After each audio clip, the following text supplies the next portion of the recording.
বিএনপির প্রতিষ্ঠাতা বাংলাদেশের সাবেক রাষ্ট্রপতি জিয়াউর রহমানের মৃত্যুবার্ষিকীতে তার প্রতি বিনম্র শ্রদ্ধা এবং তার আত্মার মাগফিরাত কামনা করছি।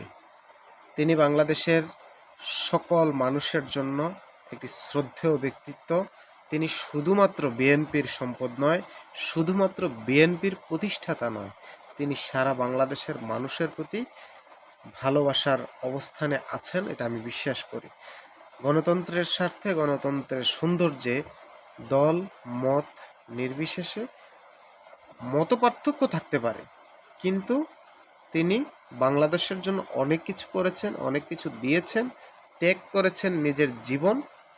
তাকে নিয়ে বিতর্ক অনেকের মাঝে থাকতেই পারে, কিন্তু তার উপর যেই ইতিহাস বাংলাদেশের, তার দেওয়া যেই বাংলাদেশের মানুষের প্রতি ভালোবাসা, তা চিরদিন বাংলাদেশের মানুষ ঋণী হয়ে থাকবে।